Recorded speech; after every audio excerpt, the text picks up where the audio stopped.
the Gambinos, no crime family in America has been as powerful, as wealthy, or as treacherous. The founder, Carlo Gambino, had the intelligence of a fox, the strength of a lion, and the nose of a hawk. This guy was calling the shots, and those shots ended in murder.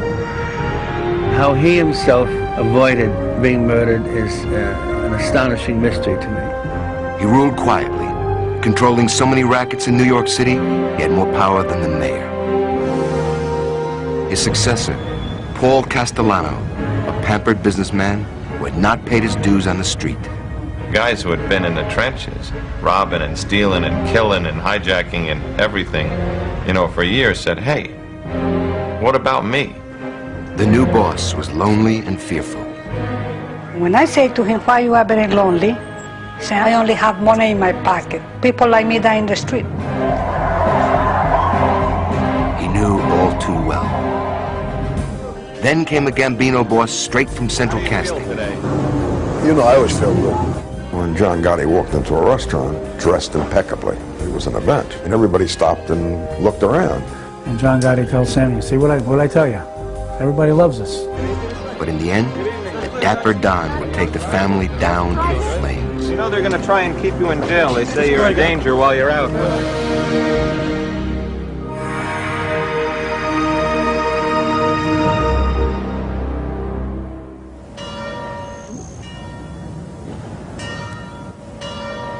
100 years ago, well-dressed men rode carriages through the quaint cobblestone streets that wind through the city of Palermo, Sicily, and converge on its ancient town square. Many of these well-dressed men belonged to the Mafia, otherwise known as the Honored Society, a criminal brotherhood that used codes of honor, millions of lira, and above all, violence to control every aspect of daily life throughout Sicily. These so-called men of respect had been a law unto themselves for centuries. So it's no surprise that Palermo has been the birthplace of many powerful mafia bosses. On August 24th, 1902, a boy was born who one day would build the most powerful crime syndicate in the world. His name was Carlo Gambino. Carlo was born into a prosperous and well-connected family. Many of his relatives were in the Mafia. Carlo grew up sheltered by the Mafia in a part of the city so dominated by the Honored Society that it was off limits even to police and the military. Like others his age, young Carlo looked up to his Mafia elders. The men of respect had everything a man could want: power and money. They were treated like royalty. As a teenager, Carlo watched them stroll along the streets of the city in their beautifully tailored suits. All the men would take off their hats to them, doff their hats, and the women would curtsy and kiss their hands. And he said, my God, how can you get to be one of these guys? The man who made the biggest impression on young Carlo was the head of the Honored Society and one of the most powerful men in Sicily, Don Vito Cascioferro. Don Vito was both charismatic and fearless, but it was his criminal intuition that Carlo idolized most. Don Vito perfected the art of extortion. Where earlier mafiosi had pillaged and destroyed the businesses who would not cooperate with them, Don Vito saw a greater opportunity. In charging moderate fees for mafia protection, the businessmen could operate without fear, so long as they paid Don Vito his share. The energetic and ambitious Carlo wanted to be part of the action.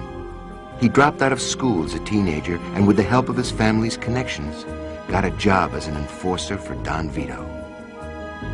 If a businessman failed to pay his protection money on time, Carlo would arrange an accident. For a young criminal, Carlo's looks were hardly threatening. He was only 5'7", of average build, and he did not parade around in fancy suits. His only intimidating feature was his prominent nose, which looked like a hawk's beak. He also had a mischievous grin which became his trademark. Carlo was shy and reserved, yet he lived by a creed which would take him to the top of a criminal empire. One of the great lines that he uttered was, you have to be like a lion and a fox. The fox is smart enough to recognize traps, and the lion is strong enough to scare away the wolves. Be like a lion and a fox, and, no one will ever beat you. Carlo proved to Don Vito and other men of respect that he was both a lion and a fox, carrying out all their orders with ruthlessness and cunning. They immediately recognized in Carlo a superior intelligence. He was known as a man of great shrewdness from an early age. It's a quality in Italy which they call furberia, shrewdness, the kind of intelligence needed to pull off major crimes. At the age of 19, Carlo's hard work and efforts were rewarded with a formal induction into the honored society. His boyhood dream come true. But now, events outside Palermo would begin to shape his life. In the early 1920s, fascism was gaining popularity throughout Italy. Its leader, Benito Mussolini, had little tolerance for the honored society. One of his objectives? To destroy the mafia. So a lot of young mafiosi thought that there's no future here. They'll end up in jail, and if they had any connections in America, they used them. And Carlo had plenty of them. Part of his mother's family, the Castellanos, a powerful mafia clan, had already moved to New York. With his future at home in jeopardy, he set his sights on America, where his New York relatives could introduce him to a criminal life full of golden opportunities. So, on a November day in 1921, the young Carlo was smuggled aboard a freighter bound for America. His family had paid the captain a substantial sum to escort the privileged young man across the Atlantic. A month later, the ship pulled into Norfolk, Virginia, with a cargo of wine, anchovies, and olives. Dressed in his Sunday best, one lone passenger slowly emerged. Carlo Gambino, all of 19 years old, had arrived. And he strutted off as if he owned the world, and he was met by his Castellano relatives who whisked him up to New York. He made him a spectacular entry into the United States. It wasn't some scruffy little mobster. He was treated as a prince. A prince with princely ambitions, and he would let nothing and no one stand in his way. Just before Christmas 1921, the teenaged Carlo Gambino set foot on American soil and began moving up the mafia ladder of success the old-fashioned way, through hard work and violence. But Carlo had a leg up on other gangsters of his generation. His American relatives, already members of New York's bustling underworld, rented him a small apartment near the Brooklyn waterfront. They wasted no time in introducing Carlo to the rackets. It was the era of Prohibition, and the public was thirsty for illegal booze. All over America, organized crime was supplying it and reaping the profits. Some of New York's busiest bootleggers were Carlo's first cousins, the Castellanos. The Castellano family had a small trucking business. The truck, naturally, like so many other small trucking businesses, was used to transport booze. So he became, in effect, a rum runner. And Gambino was both a driver and sometimes he would serve as a shotgun because different bootleg gangs used to hijack each other's trucks. In his new criminal career, Carlo met one of the local mafia leaders, Joe the Boss Masseria. This old-time Sicilian man of respect ran a big bootlegging racket. Carlo, sensing an opportunity to move ahead, went to work for Masseria. Carlo was just a very acute businessman and organizer, and he soon became indispensable to whoever he was working for. But Gambino was treacherous at heart. He knew that clinging to a single boss could mark him for death by a rival gang. Besides, his own driving ambition left no room for lasting loyalty to anyone, including Joe the Boss. In the early 1930s, Carlo's boss was locked in a bloody turf war with a longtime Sicilian rival named Salvatore Maranzano. The younger gangsters, including Carlo, thought the battle was tearing the mafia apart. One of Carlo's friends, Lucky Luciano, devised a clever plan to eliminate the boss. Lucky told Carlo about it and made him an offer. And Charlie Lucky said, look, well, you got an option. You can come with us, and we're going to be the winning side. This was a war that was going on. Carlo the Fox quietly supported Lucky's plan. In doing so, he positioned himself for future leadership with little personal risk. Carlo's motivation became the motivation of practically everybody in those days. Get as rich as you can, as fast as you can. And don't worry about all the old rules and codes of the Sicilian Mafia. On April 15th, 1931, Luciano invited Masseria to lunch at a Coney Island restaurant.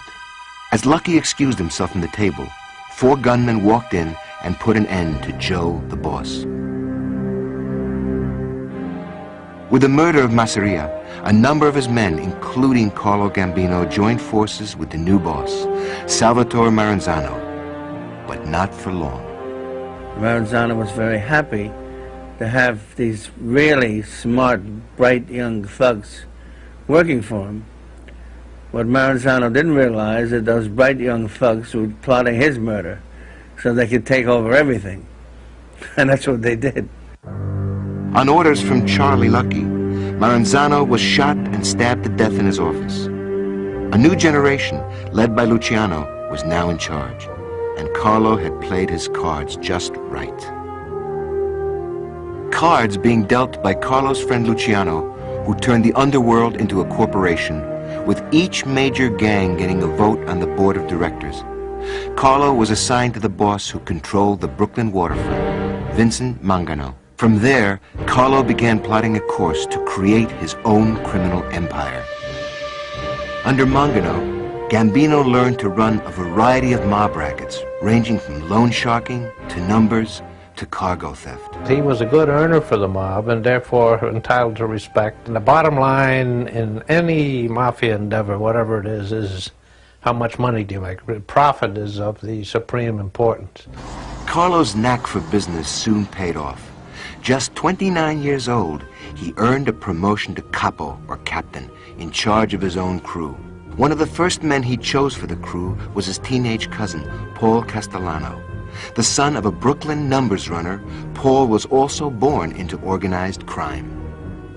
Carlo, having learned firsthand how mafia wars are waged, knew that a mobster should be wary of his underlings.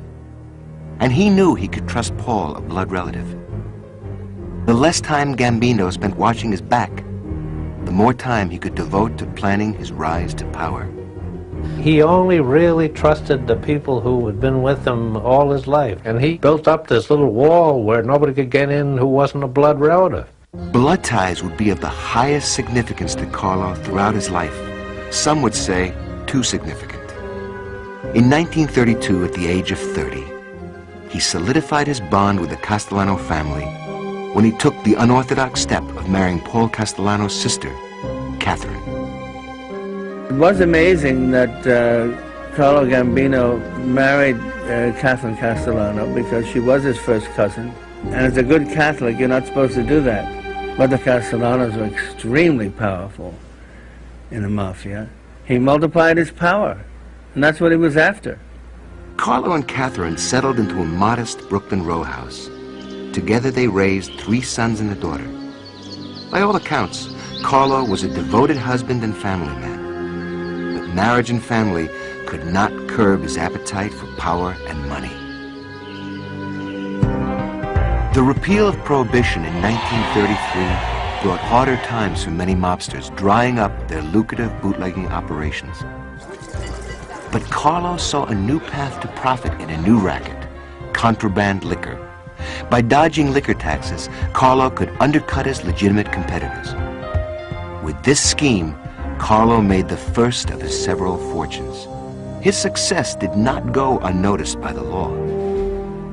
In 1937, he was convicted of tax evasion in connection with running a 1 million-gallon illegal still in Philadelphia. But Carlo somehow managed to beat the rap. He got off with a suspended sentence. By 1941, with America entering World War II, Carlo was busy devising ways to make money off it. A As part of the war effort, the government began rationing essential goods like meat, chocolate, nylons, and gasoline. Government-issued ration stamps were as good as gold, so Gambino and his crew found ways to steal them and hoard them. When the government began protecting the ration stamps by storing them in banks, Gambino simply bribed corrupt officials to steal them for him. It wasn't long before Carlo made his next black market million. But he would not stop there. Carlo saw opportunities everywhere, including a business few mobsters would touch, gay bars. He didn't personally go in there and pat people on the ass. He realized that a lot of gay men were lawyers, doctors, everything, and these people at that time were much more susceptible to blackmail than they are now. This wasn't that they were supporting the gay lifestyle. They were supporting their own lifestyle, and they were blackmailing a lot of people. By the 1950s, Carlo had established an excellent reputation as a big earner for the Mangano crime family, but his path to further advancement seemed blocked. In 1951, his boss, Vincent Mangano, mysteriously disappeared. Many suspected that Mangano's underboss and Carlo's rival, Albert Anastasia, was responsible. Anastasia took control of the crime family. Nicknamed the Lord High Executioner, Anastasia was one of the most feared gangsters of his time. He headed up the infamous mafia hit squad known as Murder Incorporated. Though Anastasia made Carlo his underboss in 1956, Carlo knew he was unlikely to ever become boss through natural succession. He and Anastasia were both in their mid-50s. Anastasia could easily outlive him. Unlike his boss, Carlo Gambino was selective in his use of violence. But when he saw no other way, he would not hesitate to kill. Carlo was determined to reach the top, so Anastasia had to go. It was that simple. Carlo set up the hit. On October 25th, 1957, Anastasia went for a shave at his usual barber shop at the Park Sheraton Hotel in Midtown Manhattan. As a hot towel was placed over his face, two gunmen rushed in and shot him 5 times, the last bullet penetrating his brain. Now, no one stood in Carlo's way. He was the boss. His wits and tenacity had gotten him to the top of the Mangano crime family. Soon, he would transform that family into his very own Gambino dynasty. By the age of 55, Carlo Gambino had finally achieved his lifelong ambition to become boss of a crime family. He had connived and killed his way to the top. Now it was time to exploit his power in the service of that most basic mafia principle, breaking the law to make money. The crime family, which now bore his name, already controlled the Brooklyn waterfront. But, like any good executive, Carlo knew the future lay in diversification. He expanded into a wide range of rackets: gambling, construction bid rigging, loan sharking, even securities fraud on Wall Street. In 1962, Carlo once again used bloodlines to strengthen his hold on organized crime. He arranged the marriage of his eldest son, Tommy, to the daughter of fellow New York crime boss, Thomas Lucchese. The marriage soon gave Gambino access to yet another lucrative and more modern racket. Lucchese started doing a tremendous business by hijacking freight from JFK Airport, corrupting the unions that handle freight. And then he cut his friend Carlo Gambino in on that racket because Carlo Gambino's son had married his daughter. Gambino had infiltrated what had become the nation's greatest port of entry, and the cash poured in. His men bribed airport employees to tip them off when valuable shipments were arriving. Gambino drivers were there to haul them away. Gambino expanded his criminal empire by taking control of yet another racket, extorting the New York garment industry, an industry responsible for 70% of all the clothes sold in the U.S. By infiltrating the small but powerful truckers' unions, Gambino could effectively demand a percentage of every garment sold. If the businesses did not pay up, their goods would not get to market. Following the old mafia tradition of secrecy, or omertà, Gambino conducted business in his Brooklyn home in code to foil any attempts by law enforcement to eavesdrop on his meetings. If he and his capos met in the meeting room in his house to decide whether a certain guy should be killed or not, the scene would go something like this. One of the capos would get up and say, "Froggy legs." And Carlo would go like this. That meant the end of him. That meant to be killed. You know. He would just nod his head. He would never open his mouth. The tactic worked. Efforts to record Gambino came up empty. He very rarely spoke at meetings, so it was hard to wiretap him. He was shrewd that way, and of course that was the successful way to be. The boss also kept a low profile in his personal life. For all his wealth and power, he lived modestly and eluded the media. Gambino was hard to get on your radar screen. He did not go bouncing at night. He didn't keep, a routine schedule. He was an elusive character, and I think very deliberately so. He was a low-profile character, and very successfully so, because his invisibility ultimately was his power. Mr. Gambino, do you have any idea why you've been brought here? His desire for anonymity aside, Gambino could not resist one public indulgence. Here was a guy who went to so much trouble to live in the small, modest house. He went to so much trouble to not have the big, long, shiny black Cadillac. He kind of had this gray or dark, Oldsmobile. And the license plate was CG1, I think. But he had to allow himself that one little trapping of power, that one little vanity, the license plate with his initials. Back then, it showed you had a little juice. By the mid-60s, Carlo was moving into his mid-60s, aging gracefully and looking more like a grandfather than a mafia godfather. He liked to give the appearance of a harmless, humble old immigrant. I was at the Westchester Premier Theater, and I was introduced to Carlo Gambino. And he said, "Pleasure to meet you," very polite old gentleman. He spoke with a very heavy accent. He was wearing an overcoat, top hat. You would never know who he was. If it wasn't brought to your attention, you'd say, "Oh, a nice little old Italian man." If you met Carlo Gambino, you would say, "This guy looks like Geppetto, the shoemaker with Pinocchio." His demeanor was so low-key and so grandfatherly. It was incredible he was what he was. One sign of Carlo's high-powered business life was his strong addiction to coffee. When he went to these cafes, he drank from a bottomless cup. I couldn't believe that anybody could drink that kind of black coffee and not get a jolt of adrenaline that would drive you over a cliff. He told me how many cups he used to drink a day. He used to drink 12 cups of black coffee a day. The outwardly mild manner did not fool those who knew Carlo well, allies and enemies alike. Carlo Gambino, his middle name was Treachery. He was the most treacherous mafia boss of them all. He would not hesitate to kill someone who would help him very much. By the late 60s, the Gambino crime family had swelled to 25 crews with a total of about 800 men. Carlo Gambino had arguably become the most powerful man in all of New York.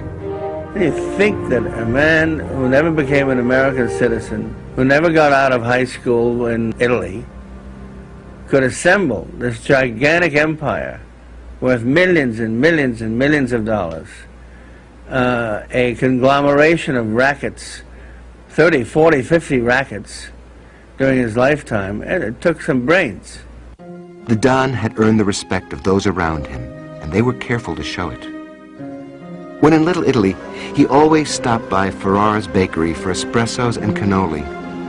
There he would hold court, dispensing advice and favors. Talk about patronizing somebody. I mean, the people would come in, they would fall all over themselves to kiss his ring. It would be like visiting the Pope. In one of his rare nights on the town, Carlo took in a performance by Frank Sinatra at the Westchester Theater. Sinatra may have been the star, but it was Gambino who received the royal treatment. Sinatra invited him and his entire group into the dressing room between the two shows Sinatra was putting on. The second show was going to start like at, say, 10 o'clock, for example, right? It started at 10:40 that night because Sinatra didn't want to chase him out of the room. I mean, it was that kind of respect. It was something. Carlo's dedication to the crime family was matched by his devotion to his other family at home. To insulate his eldest son, Tommy, from his own violent world, Carlo sent him to Manhattan College, a rarity among the sons and daughters of mob bosses. Carlo was extremely close to his wife, Catherine, who never asked too many questions and, in her own way, proved quite an asset to the boss. Her warmth softened even the toughest wise guys who came to call on Gambino. She would offer you an espresso coffee, and she would invariably ask you how your family was and how your charming children were. She completely disarmed you, you know. She melted you. You were going to go in there pretty tough, you know, try and make a deal or scare the boss. And by the time you left Catherine Gambino, you were a marshmallow. Catherine helped Carlo keep the appearance of a decorous and respectable household. But mere appearance could not fool the feds. They knew Gambino was the biggest crook in the country, and they kept his home under constant surveillance. There was a marked police car parked in front, right in front, and on the door it said, Organized Crime Control Bureau. A marked police car with two plainclothesmen sitting in it. And this was the police department's way of saying, okay, you know, this is our harassment. You know, we're telling everybody, all your neighbors, who you are. The end of the 60s marked the beginning of the decline in Gambino's fortunes. In 1969, a Gambino associate by the name of John Gotti and his brother Gene were caught hijacking a cargo truck at JFK Airport. The incident didn't disrupt family business for long, but it brought more unwelcome attention to the Godfather. A year later, Carlo was again in the spotlight. The boss was charged with masterminding an armed robbery.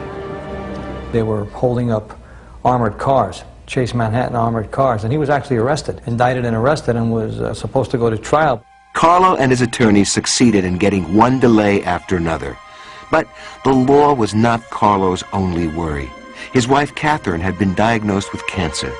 In 1971, she died. Carlo's troubles were not over. Frustrated with delays in the armed robbery case, the government pushed to deport Gambino to Sicily as an illegal alien. But each time he was about to be sent back to Sicily, Carlo's heart troubles would conveniently get worse. When doctors finally gave feds the green light, Gambino's connections stepped in to save the day. They were all set to deport him, and all of a sudden word comes down blocking this. Gambino's people made a deal with two very powerful congressmen, and the deal was that they would be paid $1,000 a month for life if Gambino was allowed to stay here. And Carlo was allowed to stay. But the years had taken a toll on him. As his heart weakened, he grew increasingly frail. On October 15th, 1976, Carlo died of a heart attack while watching a New York Yankees game at his summer home on Long Island. How he himself avoided being murdered is an astonishing mystery to me, because he had harmed so many tough mafia bosses, and yet no one ever laid a hand on him. Carlo Gambino had successfully led the crime family for 20 years and left a criminal dynasty that would far outlive him, all without serving a single day in prison. His funeral was a spectacle, drawing mourners from all over New York and around the country. My guess is there were thousands and thousands and thousands of people who walked through there and paid their respects. I mean, he was a legend. After the death of the patriarch, the search for a new direction would carve a bloody trail through the Gambino crime family. Following the death of boss Carlo Gambino, there was strife within the crime family, strife which Carlo himself created. Just before his death, Carlo had picked a successor. In making this fateful decision about the future of his criminal empire, Carlo, like the mythical King Lear, set off a chain of events that would eventually bring the family down. His own sons were not in the running. None of them had positions of sufficient seniority in the family. But bloodlines were still paramount to Carlo, so he chose his 61-year-old first cousin and brother-in-law, Paul Castellano. Big Paulie, as he was known, was more a businessman than a street mobster. He wasn't a button man, he didn't kill anybody, and so what does he know? You know, he's never been a loan shark, and so what does he know? But Paul was family. A half-century earlier, the powerful Castellano clan back in Sicily had helped Carlo get a foothold in the New York underworld. Now, Carlo had shown his gratitude, but he had chosen the wrong man. Paul, 13 years younger than his cousin Carlo, was born in Brooklyn in 1915. His father, a butcher, ran numbers for mob-controlled bookies. Paul dropped out of school in the 8th grade. He learned to be a meat cutter and began helping his father in the numbers racket. Paul was attracted to a life in the mafia, not out of any personal taste for violence, but out of greed. There was no real reason why he had to have a life of crime. He grew up in a middle-class, laboring-class Italian neighborhood where there was not a great deal of crime. That was partly what his relative did, and it was a chance to make more money. In 1934, at the age of 19, Paul and two of his buddies botched an armed robbery in Brooklyn. Paul's cohorts got away, but he was arrested. The police questioned him for hours, yet Paul wouldn't rat on his partners in crime. He served 3 months in jail. When he got out, the story made the rounds about how Paul had kept his mouth shut, and he became a hero among the thugs in his neighborhood. He was noticed by made men in the mob. With his connection to the Gambino family through his cousin Carlo, young Paul was initiated into La Cosa Nostra. When he was 22, Paul took after Carlo in another way. He used marriage to solidify his ties to organized crime. He married a distant cousin of his who just happened to be Carlo's sister-in-law. Her name, Nina Mano. She was the typical Italian lady. You walked into her house, she had a house dress on. She was talking about what she was going to make that night for dinner. Very simple lady. Paul and Nina had 4 children, 3 sons and a daughter. While Paul had joined the mafia, he didn't give up his legitimate career. In fact, by the early 50s, he owned a lucrative wholesale meat company. By all outward appearances, he was an upstanding businessman, dressing well and driving a sleek Buick convertible. But out of the office, Paul stayed close to his cousin Carlo and earned his trust. During the long reign of his cousin Carlo, Paul became a captain in the family. He was a key player in the boss's plan to diversify the mafia and develop the so-called white rackets. Construction bid rigging, union infiltration, and political corruption. And of course, you know, that didn't go over with the meat and potatoes thieves, you know, down at the bottom, because they didn't know how to do that. So by 1976, when Carlo died and Big Paulie was suddenly named boss, he was seen as someone who rose to the top, not because he had paid his dues on the street, but because of his relationship to Carlo. He was the mob's version of Little Lord Fauntleroy. I mean, you know, he came all dressed up neat and clean. He didn't have to get his hands dirty or bloody. And this empire was then given to him, given unto him as this great gift, where guys who had been in the trenches, robbing and stealing and killing and hijacking and everything, you know, for years said, hey, what about me? Among the 800 or so gangsters who now made up the Gambino crime family, the more popular candidate to take over after Carlo was his second-in-command, or underboss, Neil Della Croce. Della Croce operated out of the Ravenite Social Club in Little Italy and ran the blue-collar faction of the family. Crimes like extortion, gambling, loan sharking, and whenever necessary, murder. Della Croce, one of the scariest individuals I've ever met in my life. Della Croce's eyes were like he didn't have any eyes. You ever see that Children of the Damned? Like his eyes were so blue that they weren't even there. It was like looking right through him. Della Croce was the epitome of the mafia's old school. He was a soldier who believed in the tradition of unquestioning loyalty. When he was passed over for the top job, he accepted his fate quietly, even if he was bitterly disappointed. Some of Della Croce's thugs, including the ambitious John Gotti, did not accept the decision so lightly. Gotti was an upstart. Gotti was like, what do you mean, so it shall be? You know, what about you? You were number two. You were in line. But the new boss was no fool.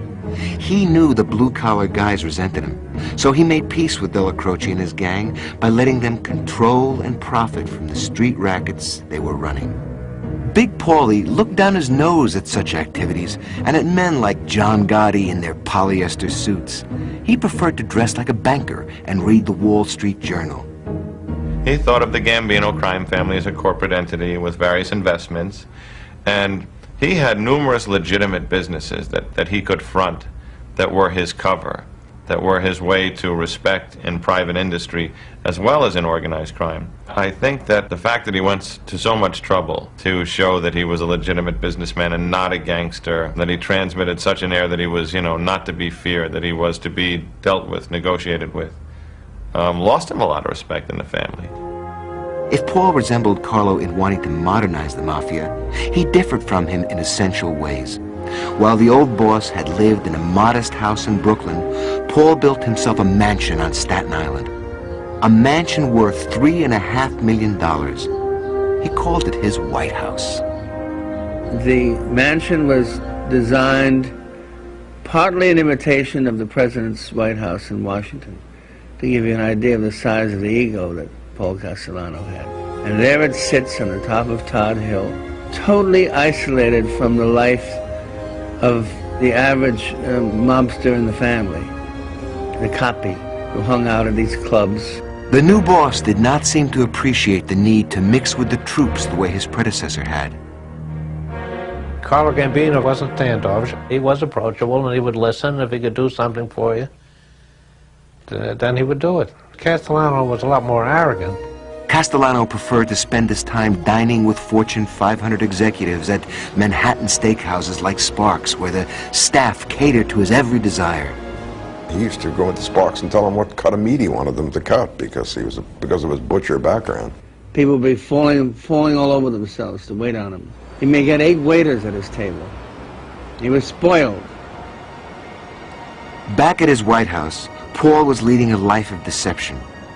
Though his marriage to Carlo Gambino's sister-in-law had served him well politically in the mafia, it was an unhappy one. Paul suffered from diabetes, and it was said that one of the side effects was sexual impotence. Mrs. Nina and Mr. Paul were all the time sleep in their separate rooms. Sometimes they used to speak nice and, you know, they have a good time together, watching TV, playing cards, and sometimes they don't speak at all by a week or 2 weeks. Feeling lonely and isolated, Paul turned to his young Colombian maid for solace. He gave her these toy clowns, telling Gloria it was her duty to make him smile. I asked him, why you want that I smile for you? Why do you want I be like a clown all the day? Then he said, because I am very lonely. Because I only have money in my pocket. And because I don't have love. To his soldiers on the street who heard rumors about the affair, it was Paul who was acting like the clown. In order to consummate his relationship with Gloria properly, Paul got a penile implant. His wife left him.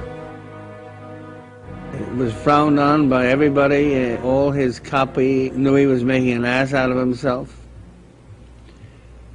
He lost a great deal of respect in his own family, for the mafia family. As the Gambino family members lost more and more respect for the boss, they began to fear him less, and then to hate him. One man in particular carried that hate around like a badge of honor, John Gotti.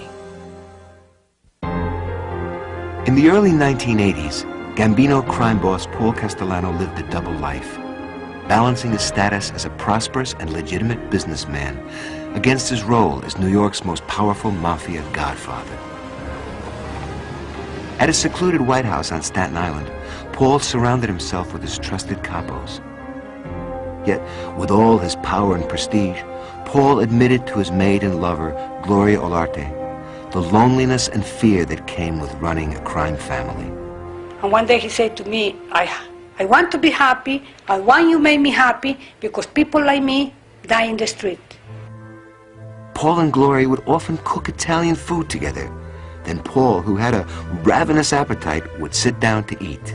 He normally spent 4 or 5 hours and eat anything, the meat, the spaghetti, the vegetable, the coffee, the cake, the cookies. You know, he never stopped to eat.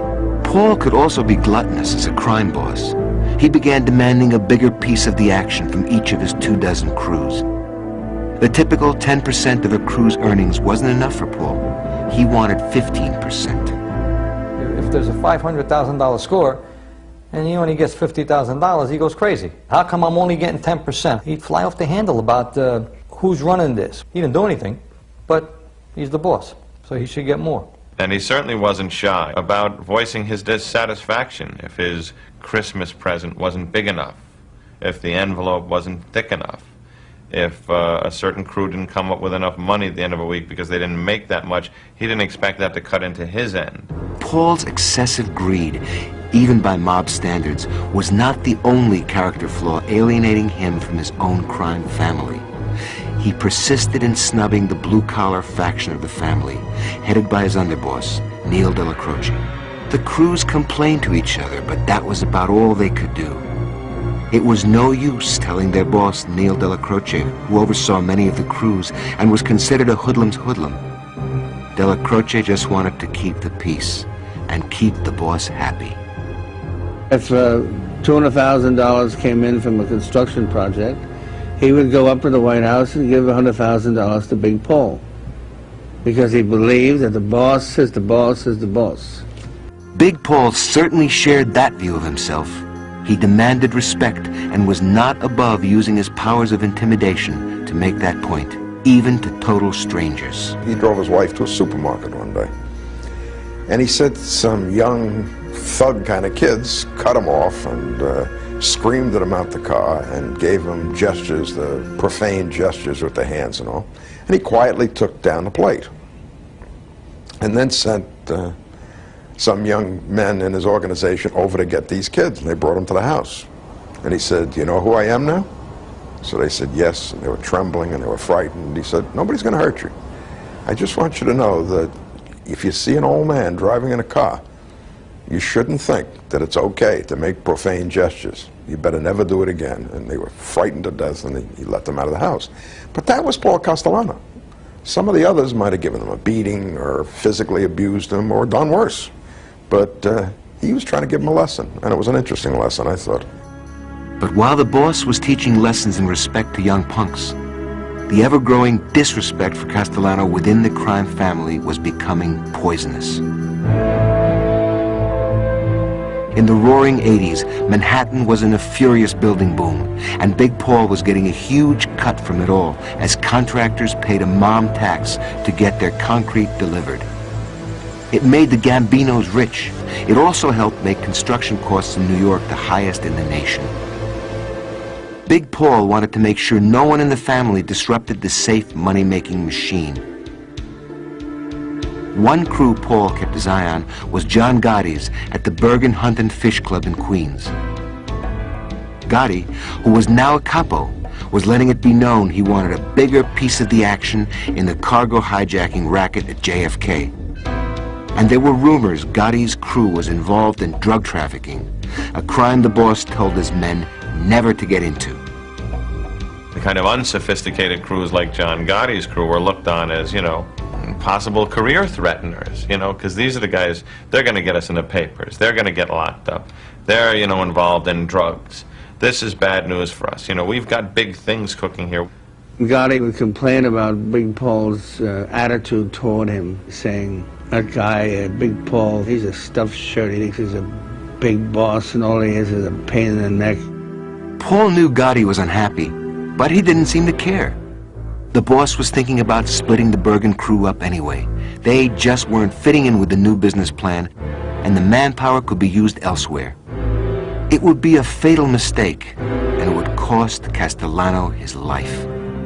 Just as Carlo Gambino had come to power 30 years earlier in a violent coup, John Gotti and other members of the Gambino family would soon begin plotting the same kind of bloody takeover. While Gambino crime boss Paul Castellano played the part of the well-dressed New York businessman, he was no stranger to violence, mafia style. Paul knew when it was time to kill, but he preferred deal-making to murder. Nothing showed that side of Paul's character better than the way he dealt with a gang of Irish thugs known as the Westies. The Westies operated out of Manhattan's West Side neighborhood known as Hell's Kitchen, where they were into labor racketeering, extortion, drugs, and murder for hire. The Westies wanted to eliminate the competition on their turf. They began roughing up, robbing, kidnapping, and killing mafia associates, including allies of the Gambino family. Big Paulie, in a move that reflected his style of mafia deal-making, called a meeting at his favorite restaurant in Brooklyn, Tommaso's. He invited the leaders of the Westies, Jimmy Coonan and Mickey Featherstone. Castellano did not arrange to have the two Irish gangsters killed, as some other mob bosses might have done. Instead, he made them an offer they could not refuse. In exchange for 10% of their earnings on the street, Paul gave the Westies permission to use his name and the name of the Gambino crime family on the west side of Manhattan. Paul's only caveat was that if the Westies wanted anyone killed, permission had to come first from the Gambinos. The Westies took the deal. Then, in the fall of '78, New York police detectives were stymied in their investigations of several West Side homicides. Witnesses wouldn't talk because they had heard Paul Castellano's name in connection with the crimes. The Westies were milking the privilege to use Paul's name for all it was worth. That's when the police decided to go straight to Paul. Paul agreed to meet with the police, but on his own turf, in Tommaso's restaurant. Paul Castellano walks through the door with his entourage, with about 6 or 7 what we call jabeeps, with the mafia uniform, the gold chains, the pointed shoes, the camel hair coats, you know, the hair, the whole bit. Paul and the police were taken to the rear dining room, and the people eating there were moved so Paul and his interrogators could be alone. Discussing the problem. Problem being, I want you to cut the cord with the Irish kids on the West Side because and they're denigrating you, and you know, I'm trying to use a little psychology with him. And he listens, and he admits to me that he knows them, and he tells me, yes, they're nice little Irish kids, you know. So we have our conversation. At the end of the conversation, he says, by the way, he says, I just built a new home in Staten Island. I'd like you and your wife to come as my guests for the housewarming. I said, are you crazy? Paul had no interest in cooperating with the police, but to protect himself, he told the Westies to stop using his name specifically.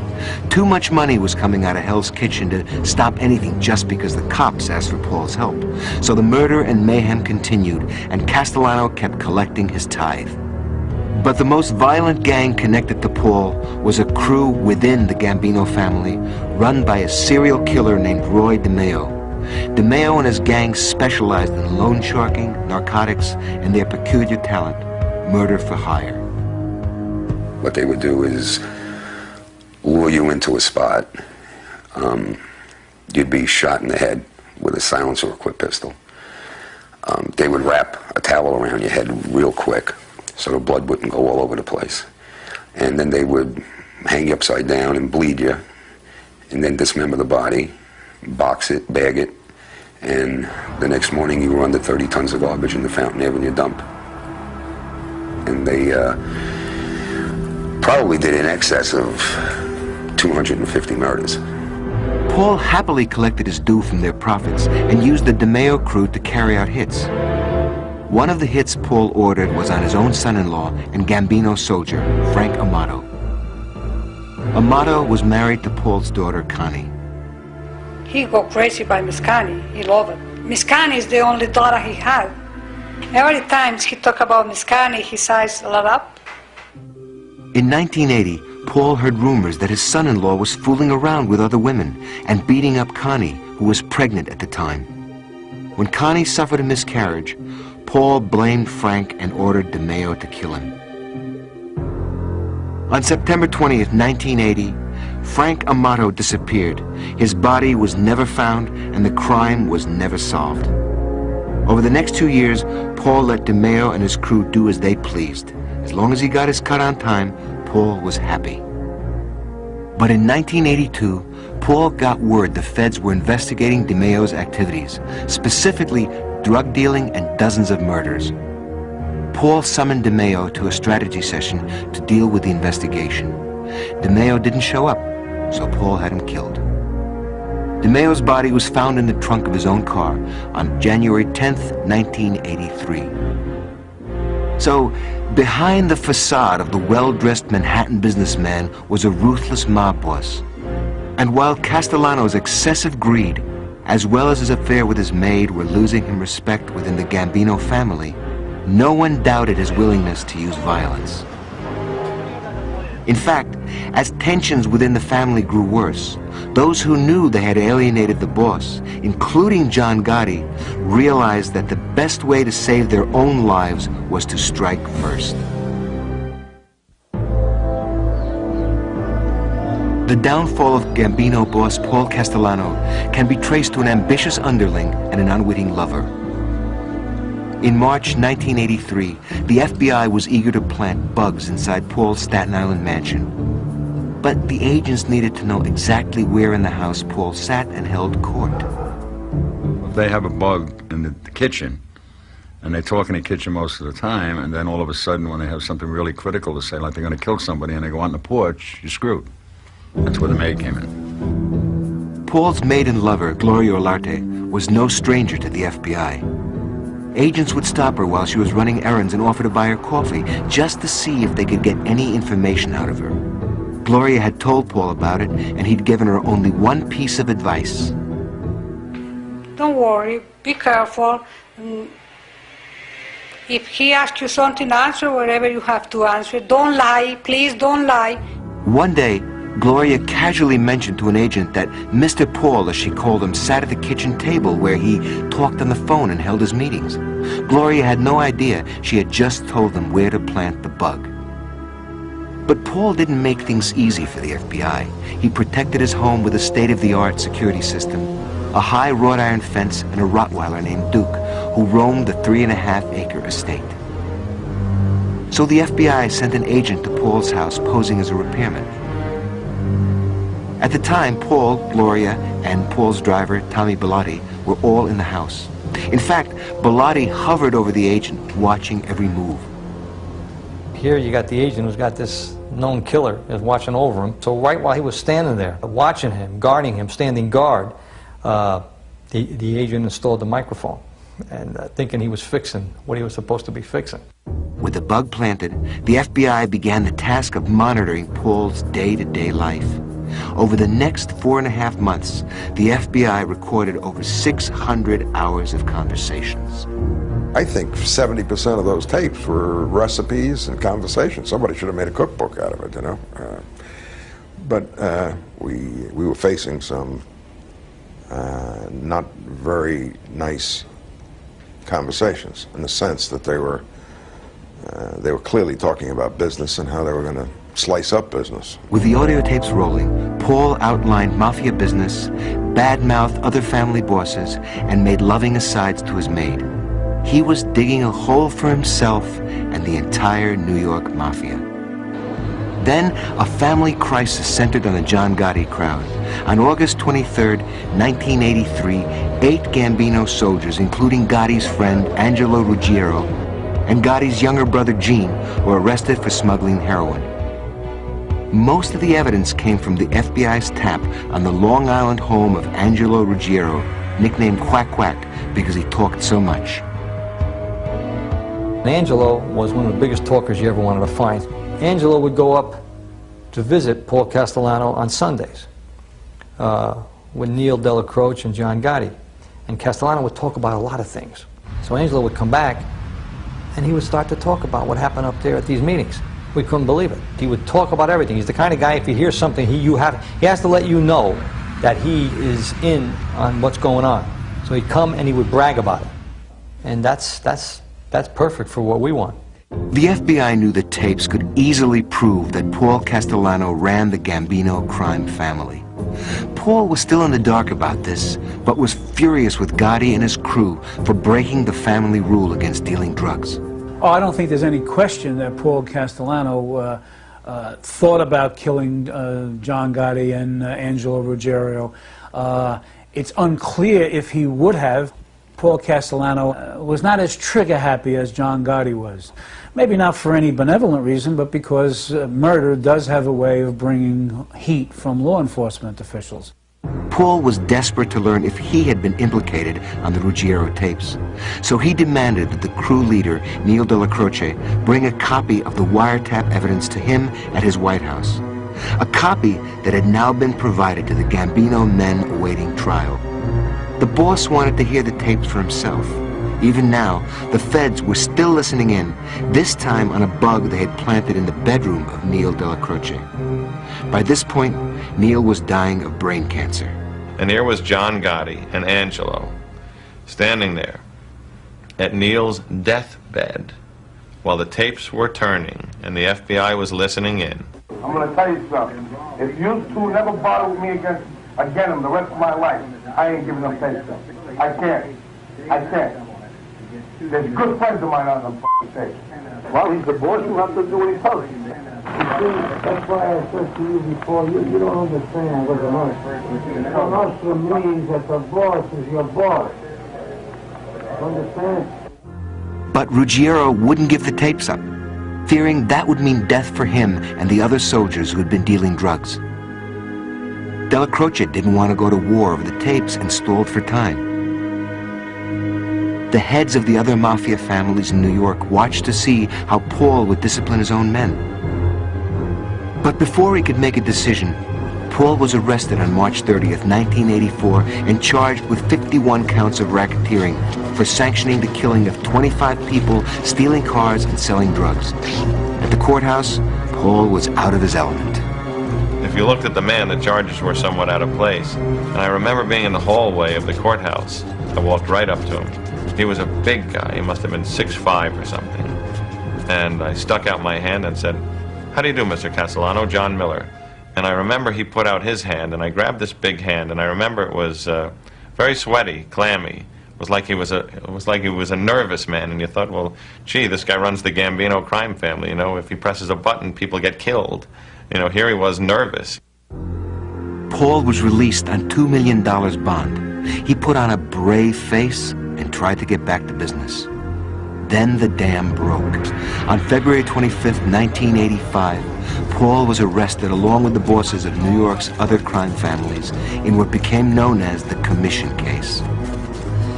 The bosses, who all sat on the mob's board of directors or commission, were charged with racketeering in connection with shaking down New York building contractors and demanding a 2% tax on big cement jobs. Much of the evidence came from the FBI bug in Paul's kitchen. He was in the back seat of the car being brought in for processing, and the newscast came over the car radio that the FBI had just arrested the commission, and a lot of the information was based on a microphonic surveillance, a bug placed in Paul Castellano's house. He said, "Did you guys really bug my house?" And he was muttering something to himself about it. You know, he knew at that point that he was in big trouble. There were rumors within the crime family that Big Paulie might cooperate with the government and become a rat. The kind of rumors that make mobsters reach for their guns. John Gotti wanted to kill Paul because he said the Gambino family would be better off without him.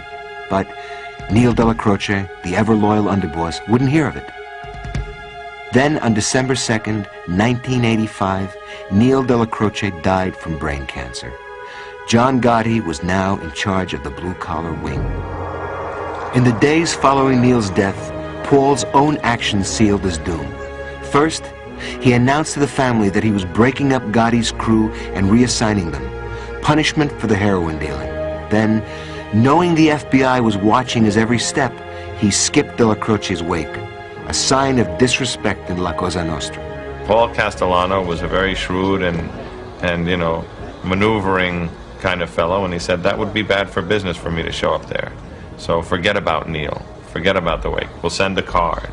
And many in the Gambino family, most particularly John Gotti, would have said, hey, your own underboss and your lifelong friend dies, you throw all that out the window, you be a man. You go to the wake, you pay your respects. That was the last straw for John Gotti. And with Della Croce dead, there was no one to stop him from putting his coup into action. First, Gotti won over a longtime supporter of Castellano named Frank DeCicco. DeCicco agreed to help Gotti in exchange for being named underboss when Gotti took over. DeCicco went to work on the boss. He told Paul that the men were upset that he had snubbed Della Croce's wake. So DeCicco offered to arrange a dinner at Sparks Steakhouse in Manhattan with Neil's son, Armand. DeCicco told Paul this would be his chance to pay his respects. The dinner was set for December 16th. After doing a little Christmas shopping and dropping off some gifts for the secretaries in his lawyer's office, Paul headed for Sparks around 5 p.m., escorted by his driver, Tommy Bellotti. I think he was too trustworthy. That jaunt up to Sparks that evening, I think probably a street boss would have suspected something was going to happen because they were having problems. When Paul and Tommy Bellotti pulled up to the curb outside Sparks Steakhouse, 4 men rushed the car and shot Paul and Tommy several times each in the head.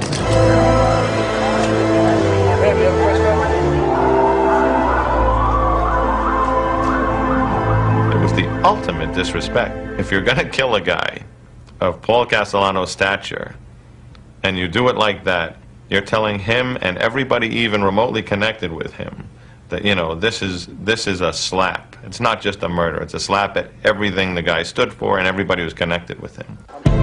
Within minutes of the hit, the cops had a list of likely suspects. At the top of that list was a 45-year-old gangster who wanted to bring back the good old days of La Cosa Nostra, John Gotti.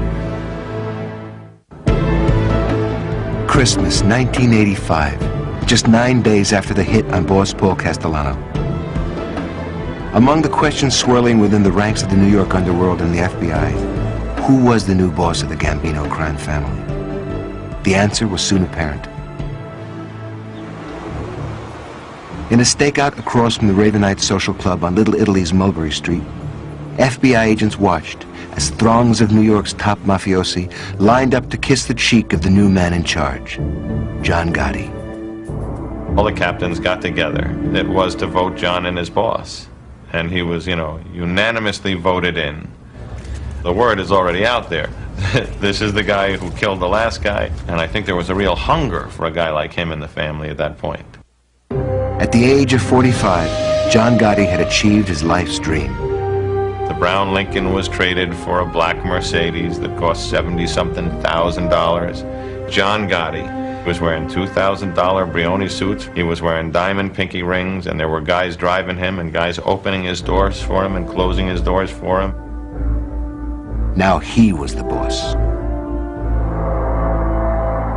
John Joseph Gotti Jr., born October 27, 1940. He grew up in the South Bronx, one of 13 children, his parents barely scraping by. On the streets of the South Bronx, everybody knew about the mob. The well-dressed men flashing wads of bills and driving expensive cars. Young Gotti gazed at them with the same eyes as Carlo and Paul had done when they were boys. John Gotti was drawn to the mob for the same reasons that everybody else is. The chance to make a quick, easy dollar, the influence, the power, the clout, you know, driving the big-ass Cadillacs that all the other guys did around that time. Growing up on the streets, John ran with the gangs, staking out turf in the neighborhood. A natural thug, John was soon running his own gang. John Gotti was a tough guy. He was good with his fists. He was also a charismatic, born leader type. Even as a youngster, kids followed him, and he could get people to do what he wanted. He knew the buttons to push. John and his friends hung around a mafia social club in Brooklyn run by Carmine Fatigo, a capo first for Albert Anastasia and later for Carlo Gambino. From Carmine, John learned the coarse language of the mob. The guy had the vocabulary of a sailor. No imagination at all. Every other word was F, or MF, or CS. I mean, it was incredible. He's a moron. John set out to impress the wise guys by stealing. Once, when roaming the streets of Brooklyn, 14-year-old Gotti and his buddies tried stealing a cement mixer. When the mixer tipped over, it fell on John's left foot, crushing it. After that, he walked with a bounce. It was one of those interesting characteristics of John Gotti that was not a put-on, not an act. He liked to carry himself with flair and with dignity, but that little special bounce that he had in his walk had to do with the incident back when he was a 14 or 15-year-old. In 1956, John dropped out of Franklin K. Lane High School, taking with him a sizable chunk of his classmates' lunch money, which he had earned as a class bookie. John got a job as a coat presser and began building upon his criminal resume. At 17, arrested for stealing copper from a construction firm. He pleaded guilty and got probation. At 20, a 60-day suspended sentence for disorderly conduct. In 1960, he met and fell in love with the daughter of a Jewish sanitation worker, Victoria DiGiorgio. Vicky and John got engaged.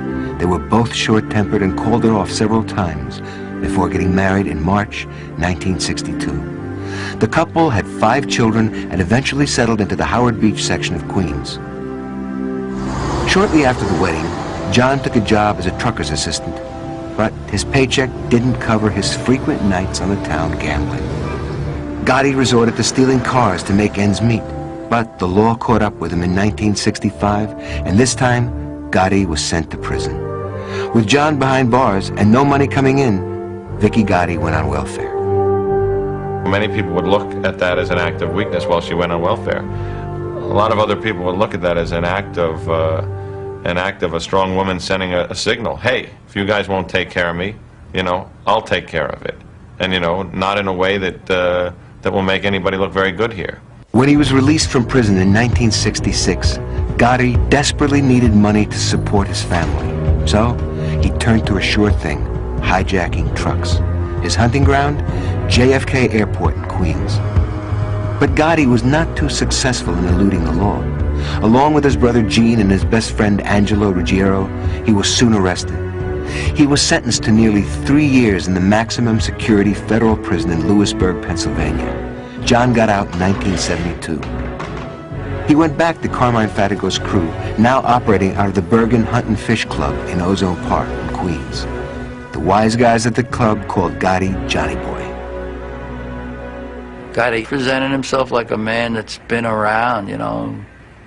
Gotti you don't want to mess around with, you know, but he also was very gentle and good-natured, and you know, he'd sit around playing cards. Gotti's passion for gambling qualified him to run Fatigo's gambling operations, which controlled a few small illegal casinos in Queens. If anyone failed to pay their debts to Fatigo, Johnny Boy roughed them up.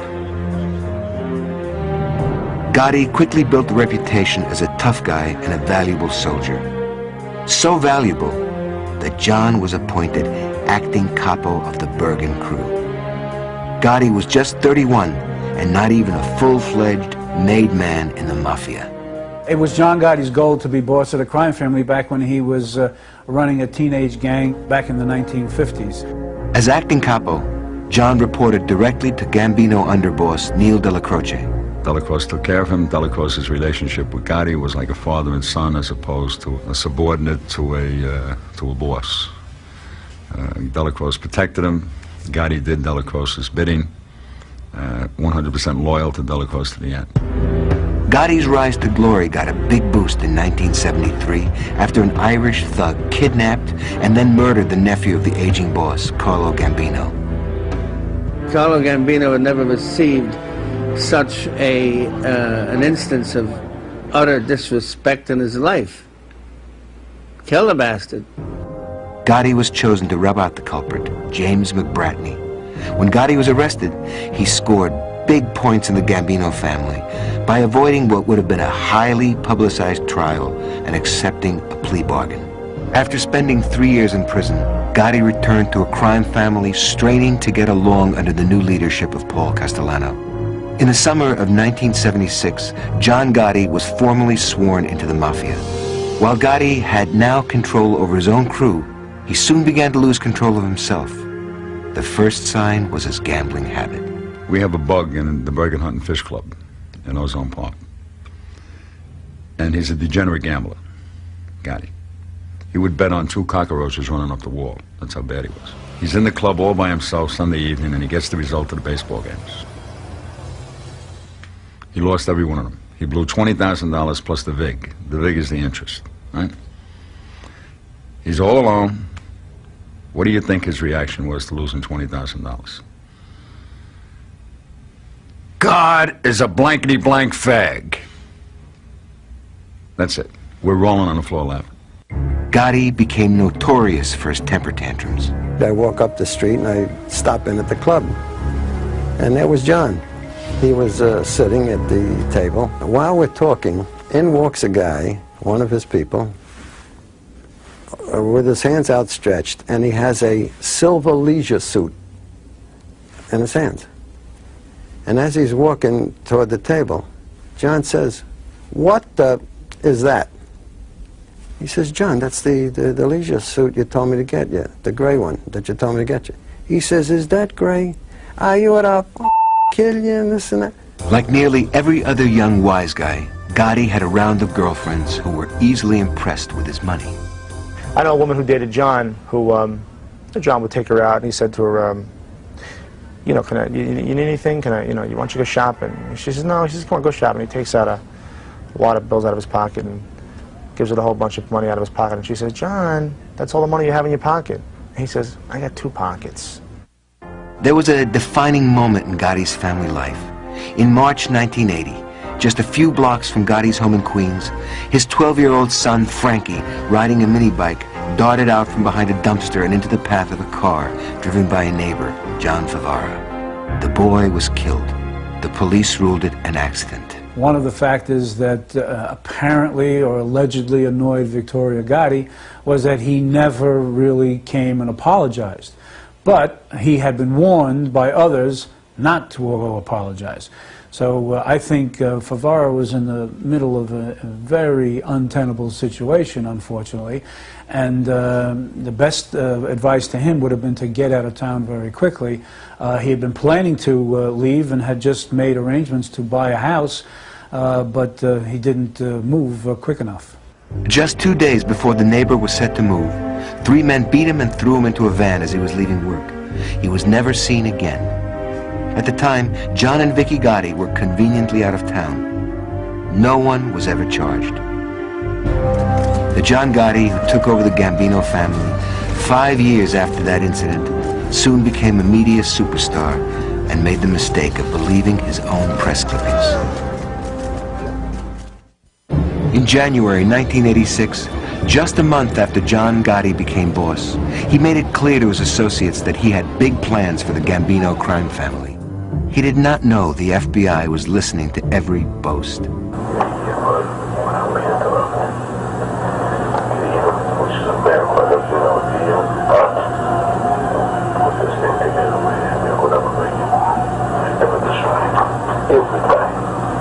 And for a while, it seemed that Gotti really was invincible. No matter what charge was thrown at him, it wouldn't stick. He became known as the Teflon Don. The first 2 trials he faced were for racketeering and assault. In the assault case, prosecutors said Gotti beat up this man named Romuald Pisiak, a refrigerator repairman, and robbed him of $300 following a traffic dispute. John was able to control his emotions in the courtroom, but at home, his wife Vicky was running out of patience, and she let John know it over the phone. She says, you haven't been home in 3 weeks. I'm leaving. I don't want any part of this life anymore. When are you coming home? He said, let me tell you something. I'm on trial for this one here. If I beat this, I go on trial for the one in Brooklyn.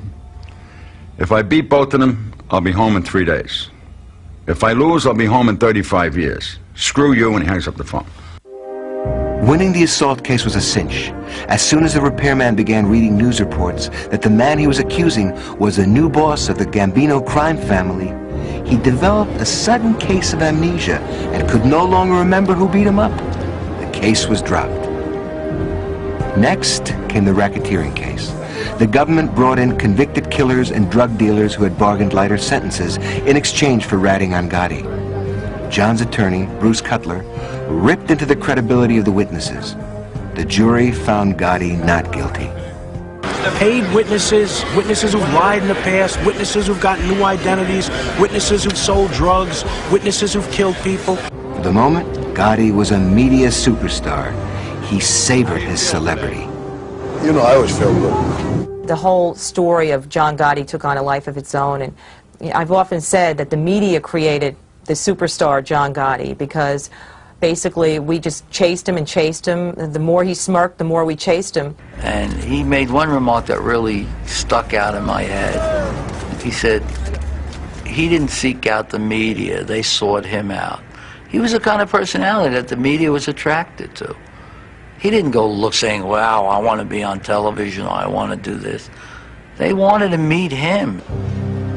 Now that he was the boss, Gotti moved his place of business to the Ravenite Social Club in Manhattan's Little Italy. And he says, hey, I ain't gonna hide from nobody. I ain't no laid-down Sally like that old boss Castellano. I'm gonna go to Manhattan. I ain't gonna be hiding from nobody. And you know, we're gonna do business.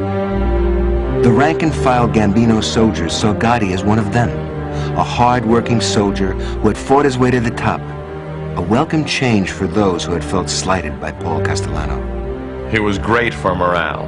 You know, he made wise guys feel like wise guys again. He brought back a lot of that esprit de corps that Castellano, and even Gambino to some extent, had seeped out of the family. On the business side, it was a prosperous time for Gotti and the Gambino family. The rackets were earning the family $500 million a year. Much of the success was due to Gotti's consigliere, or senior advisor, Salvatore Sammy the Bull Gravano, a thick-necked, gravel-voiced contractor who watched over the old family interests in construction. He was one of my best friends. We played paddleball one time. He hit the ball.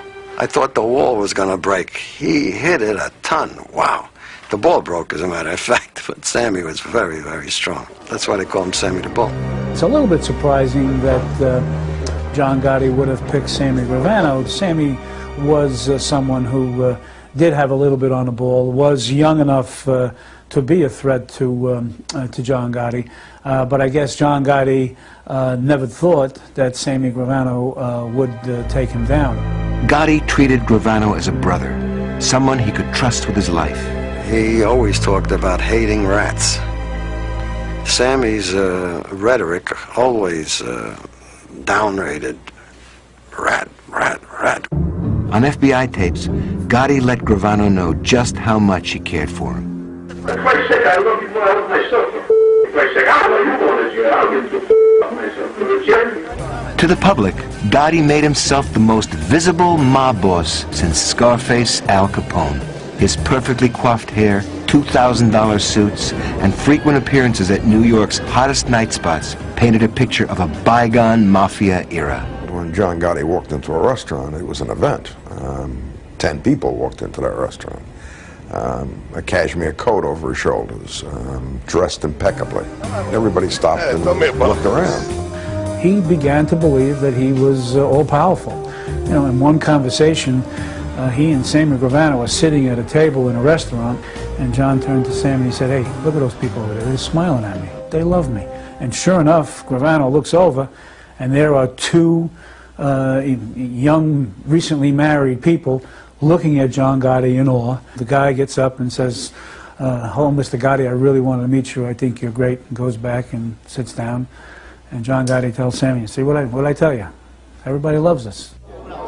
In January 1989, Gotti was indicted again, this time for ordering the shooting of a construction union agent, John O'Connor. 4 years earlier, O'Connor had sent union thugs into this restaurant to destroy the work of non-union labor. Only the restaurant turned out to be owned by the Gambinos.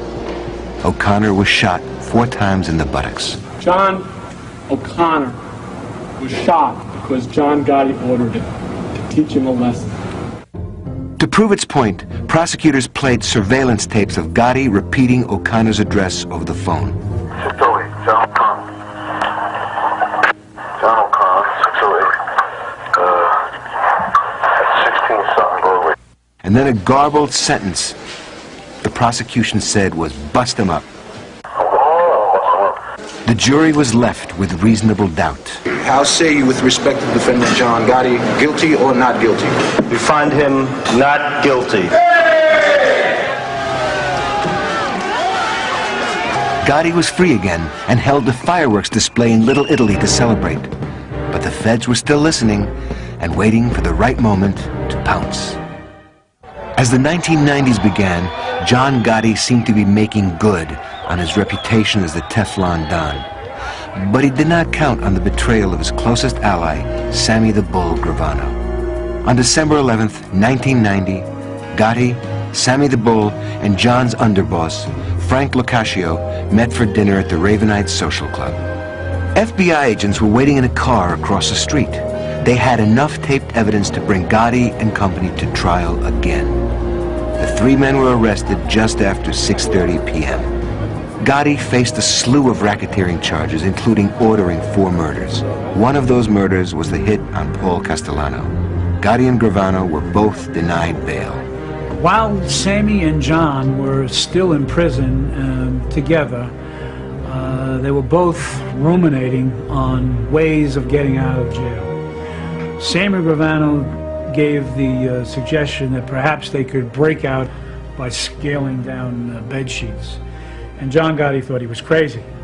John Gotti's suggestion was even a little bit more crazy, I think, than Sammy's, and that was to bribe a president. And his suggestion to Sammy Gravano was somewhere down the line, 5 years from now, we put together a $5 million package. We can walk right out the front door, we could bribe a president. And Sammy looked at John, and John looked at Sammy, and the way I get it was they both thought that each other was crazy. This time, John could not count on his longtime lawyer, Bruce Cutler. The government said Cutler was too close to organized crime. On one tape, Gotti was heard complaining about Cutler's fees. Who is it? Gambino family. This is Chagall, Cutler and Whittemore family. You know and I know that they know that you're taking the money to the table. Every time you take a claim, all of a sudden you're breaking the law. In jail, Sammy the Bull knew he could be implicated in as many as 19 mob hits. That's when Sammy decided to become what he had always said he hated, a rat. He agreed to testify against the boss in exchange for a lighter sentence. Gotti was devastated. At the trial, his closest ally, Sammy the Bull, took the stand and told the world how John ran the Gambino family and how he and Gotti had plotted the assassination of Castellano. It took a while for Gravano to look over at Gotti, but when he saw the way Gotti was looking at him, it was the same kind of look on his face. It's really hard to describe, but if looks could kill, 2 people would have been dead in the courtroom that day. The jury took less than 2 days to find Gotti guilty on all counts. I was with John when he was sentenced. He gets life without parole, and the judge imposes a $50 special assessment. And we're back in the holding cell afterwards, and John's taking off his tie, getting out of his suit. He says, "Boy, that $50 special assessment, they really know how to stick it to a guy, huh?" And he laughs. Life without parole, and he laughs. Gotti was sent off to the maximum security federal penitentiary at Marion, Illinois. Gravano, after a short prison term, was put in the witness protection program under a new name. The Gambino crime family would never be the same. John Gotti made a lot of money for himself and his immediate family. In the end, however, he helped bring the Gambino crime family down to a lower level than it had been. From prison, Gotti made it known in the family that he wanted his son, John Jr., to take over. John Gotti ended up committing the same crimes within the mob that he so much hated his predecessors for. Why did he hate Paul Castellano? Because he hadn't earned his position. He got it, you know, because of who he was related to. Yet, in the end, what did John Gotti do? He made his son, a relatively inexperienced gangster, not much more than a kid, the boss of the family, surpassing many in higher rank, hundreds with more experience who felt more deserving. So, you know, he became, in many ways, what he loathed. John Jr., the apple doesn't fall too far from the tree. Here's a guy who has at his disposal, because of his father's name, access to sophisticated type of crime. Computers, high-tech communication system. In fact, there's a lot of mob guys involved in the 900 number scheme, where you call up for sex and whatever, astrology, whatever. And there's a lot of money to be made in that. But this moron is going around with a band of thugs who are hooked into weightlifting and steroids, shaking down bars and discos in Westchester, Bronx, and parts of New York City. While a lot of the men didn't hold John Jr. in high regard, they didn't challenge him either. Nobody wanted to become the new Gambino boss. The risks far outweighed the glory. If I'm a mobster with a brain in my head, I don't want that job. Because once you take that job, you're an all-out target for law enforcement. I'd rather stay in the background, earn my money, have my girlfriends, enjoy myself. Why do I need that kind of attention? The remaining 200 or so Gambino members under John Jr.'s direction still operated many of the street rackets and had clout in the staples of construction and trucking. There to advise John Jr. were some of the family's elders, among them Carlo's son Tommy Gambino. Over the years, Tommy had risen to the rank of capo, but no further. He shared a remarkable likeness to his father, from his hooked nose to his gentlemanly, polite demeanor. But all of his life, Tommy felt trapped by the legacy left to him. A White House listening device planted by the FBI picked Tommy up saying this: "Me, I never had the chance to say, well, I'm going to do something I want to do. I always did it for my family, for my children, for my father." That's a very touching statement. Poor Tommy Gambino, he always did what he was told, like a good little boy. What he was told was to control the garment district. For decades, Tommy had a stranglehold on trucking there. But in 1992, the Gambino grip was broken. Tommy, along with his younger brother and business partner Joseph, pleaded guilty to antitrust charges. They were forced to give up much of their trucking operations. More sorrows came for Tommy in the mid-1990s when he was sentenced to 5 years in prison for running loan sharking and gambling operations. So the Gambino family really, in many ways, has been stripped of the legendary leadership that they had for many years. I mean, you go back again to what I said, Vincent Mangano, Albert Anastasia, Carlo Gambino, and when I say legendary, I would stop there. Paul Castellano, he tried to wreak a lot of the profits that his brother-in-law left him, and John Gotti just brought the family down. The family's been shattered. So you have the rise of this enormous criminal organization, then it reaches its apogee in the reign of Carlo Gambino and the reign of Paul Castellano, and then crashes, is destroyed by the reign of John Gotti. I think a final thought may be a quote from Big Paul Castellano: "This life of ours, this is a wonderful life. If you can get through life like this and get away with it, hey, that's great. But it's very unpredictable. There are so many ways you can screw it up." They screwed up in the end.